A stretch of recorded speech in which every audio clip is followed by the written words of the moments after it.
Hello and welcome to Pro Trader Strategies Market Commentary for Thursday, September the 29th.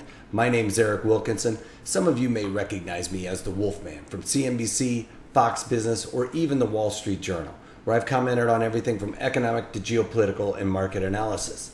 Please keep in mind that everything that we talk about in these daily market commentaries is not a solicitation to buy or sell any of these securities or strategies. At the end of the day, we're here to teach you some different strategies that you can implement into your portfolios, but please do that in your own way.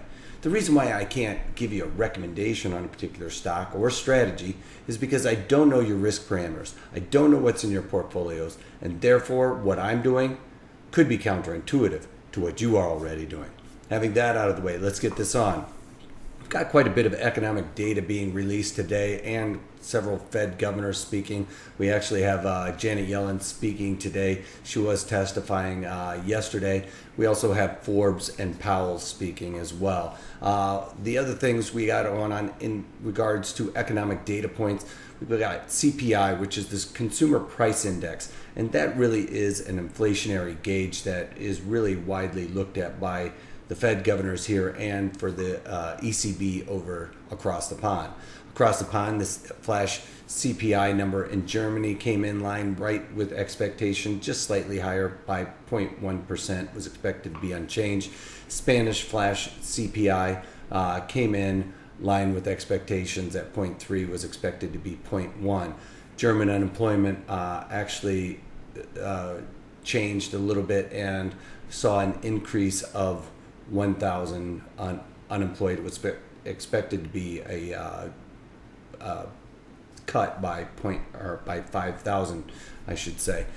We also got the final GDP number here in the United States that came in at 1.4%, was expected to be 1.3. Nothing to write home about there. Unemployment claims slightly better than expected, only 254,000, expected to be 260,000. And like I mentioned, all of the other Fed governors, the one thing that was a real bummer today, I guess, if you will, was pending home sales came in at negative 2.4%, was expected to be negative 0.1%. So a big cutback. And last month, remember, it was 1.2 on the positive side. So a big pullback. You know, this is a very cyclical market.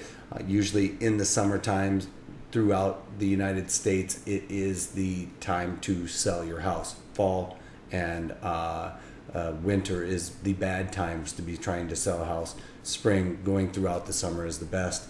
In the southern states, usually in the winter time is a better time to sell houses, but that's really more of a smaller sector of that market. We also got natural gas storages. Was a drawdown, came in at 49 billion cubic feet, was expected to be 57 billion cubic feet, so less than expected and pointing towards a drawdown there. Giving crude oil again today an opportunity to push higher. Crude oil up to $48, really eyeballing that retracement level of the 61% retracement level. I'm under the assumption it should be staying right there and going down and possibly even testing that $40 a barrel area as we start seeing more supply come into the market. I've talked about it. Iran's not going to cut production. We've got oil rig counts going up. We also have a glut of tankers with oil that has not been delivered yet due to some of the hurricanes we saw here in the United States. So I think that all of that culmination is really going to send a surprise in the inventories relatively soon. So we'll just have to see how that works out going forward. But right now, the bulls have control with crude oil. Gold right now just slightly down on the day, down a couple of cents right now, but half a dollar, 50 cents. Right there at that 50-day moving average. It keeps testing and failing right now. So right now, I would be more bullish than bearish in gold. I think it's really going to kind of trend sideways here, and I think that this area is really going to act as support, as this is going to act as resistance up in here. So along the lines of my strangle that I have on in GDXJ. Right now we got bonds, just slightly up on the day. When I started this, they were just down 1 point, now up 4 ticks on the day. And usually when you get this kind of action where you have a doji that looks bearish and then you get a counter doji with like this hangman doji, that usually has a tendency to signal a continuation in the pattern. It's kind of a breather where they got the spinning top there and then the hangman right next to it. That could very well signal a continuation pattern. So that is my assumption. I'm more bullish on bonds because I don't see the overall interest rates going higher. So that's in regards to that. Dow Jones Industrial Average down over 115 points, down 100, almost 120, let's call it, giving up all of yesterday's gains, and we are back below that 50-day moving average. And as I mentioned this before, when we got this cross where the 9-day goes below, that usually indicates more of a bearish trend. So I'm looking for that to continue. And if we start seeing the 50-day move below the 200-day, that really signals a bearish trend. So keep your eyes out for that. I think some people call it the golden cross or something like that, which means that it's a change in market direction. NASDAQ really giving it up today. Really, Apple was down quite a bit early today and was probably most of the losses seen in the NASDAQ. It has a higher weighting to the NASDAQ. So whatever Apple does is really what the NASDAQ does right now. And the NASDAQ down 45 points on the day, really starting to see it pick up momentum to the downside.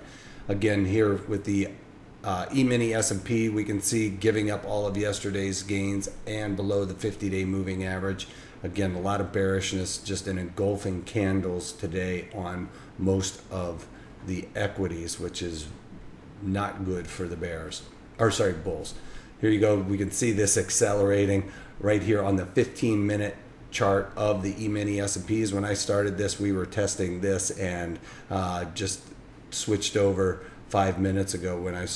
As we started, you can see this is the candle that when we started we were right around here, and it has really accelerated to the downside, losing almost 10 points since I just started, and the momentum really picking up. Yesterday's low is just a few ticks below this. Let's call it 3 ticks below where we are currently. So that would be a real engulfment of yesterday's candle. The E-mini S&P is down almost 17 points as we speak. So I've been talking about this. I actually even started talking about this on Monday with the timing research. I'm sorry I didn't get a chance to throw out a daily market commentary because that's usually at the time frame that I shoot the daily market commentary. But I talked about I was getting a little long deltas in my portfolio after the last sell-off and allowing the market to kind of rally up. I need to add short deltas to this. I think I even mentioned that yesterday, that's what I was really looking to do.